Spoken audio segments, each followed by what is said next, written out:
Keeping up to date with J-pop is extremely hard.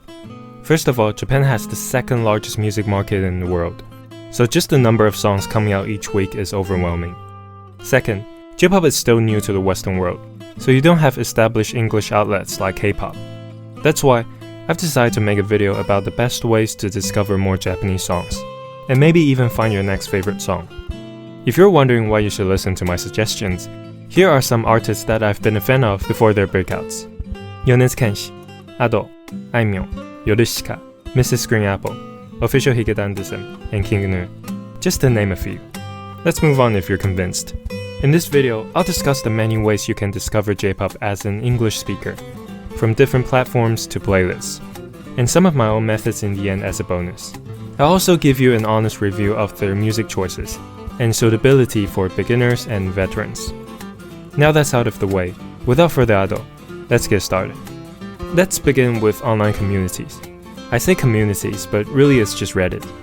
To be honest, I had never used Reddit in my life until a few months ago, when I found out people were sharing my videos there, so thanks!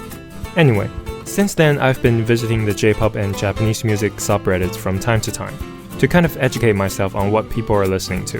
And I must admit, the communities there are quite nice. People are active and very responsive to most questions and threads. But, is it a good place to discover J-pop songs? Yes and no. Yes, because if you have a very specific question in mind, like music recommendation based on specific artist or genre, you'll find the answers more often than not relevant and helpful. No, because it's often too chaotic. When people see the keyword recommend, their eyes will glow up like Luffy seeing meat. And for beginners, if you're not exactly sure what you're looking for, the song recommendations will pile up like zombies in World War Z, intimidating and overwhelming. Moving on to websites. This one's very simple.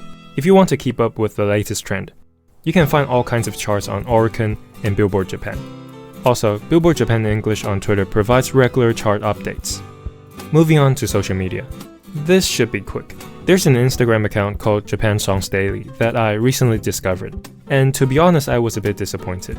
Because most of the posts are popular anime songs, memes, and occasionally songs from artists like Ado, Fujikaze, and Atarashi Gakko, who are popular internationally, so you don't really get anything new.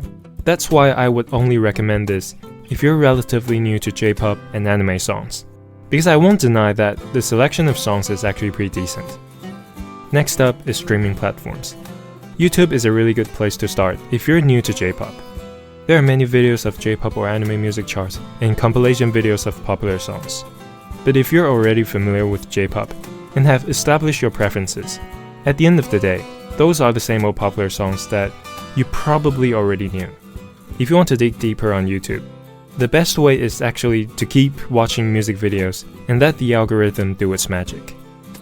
Then there's the first take. They have a perfect mix of big to small artists who have earned their opportunity to perform on one of the biggest platforms. It is a great place for both beginners and veterans to discover new artists and songs. Oh yeah, there's also this little YouTube channel that has certain insights on J-pop.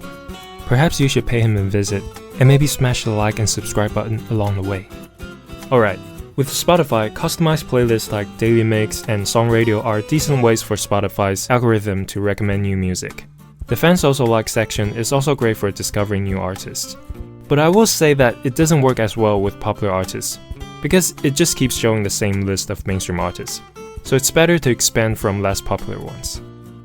I'm not familiar with Apple Music, so please share your experience in the comments for others to see.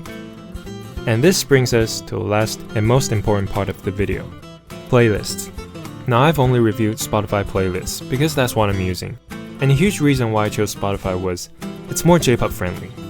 If you're an Apple Music user, please share the playlist below for your fellow users, and maybe I'll write a review as well. Okay, here I have listed 9 playlists that you might be interested in. Number 1. Big in Japan. This is a great list if you're into Japanese rock and band music. But bear in mind, I'm talking about music, so you'll still find solo artists in there. Number 2. J-pop hits. Great playlist if you're new or want to keep up with current trends. It's practically a chart. Number 3. Tokyo Super Hits. It's pretty much the same as the previous playlist, so your choice. Number 4. Tokyo Rising. This is a playlist that I would recommend if you want to start exploring beyond mainstream artists. It's got a pretty good mix of both big and smaller artists. Number 5. Buzz on TV. This is a pretty interesting playlist. It consists of training songs from TV shows and movies, so if you only watch anime, this playlist will expose you to a different side of J-pop. Number 6. New Music Friday Japan. This is arguably the worst playlist on here, because its sole purpose is to include new releases, which means there's no quality control. So I would only recommend it if your interest is to know every new song. Number 7. Edge.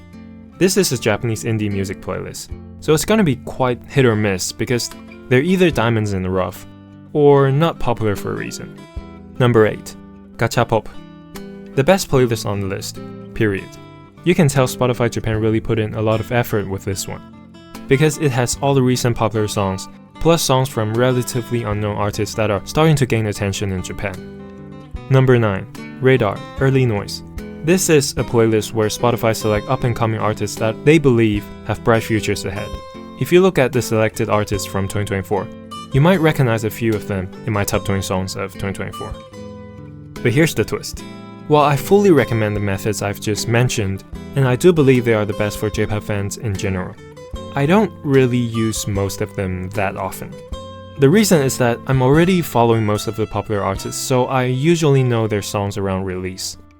Another reason is that I love the process of discovering as much as the music itself, so my methods require more grinding with no ultimate goal. Let me share 2 of my methods.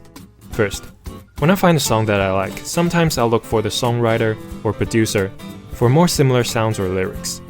You do that, rinse and repeat, and suddenly you have a handful of new artists who all have the potential to be your next favorite.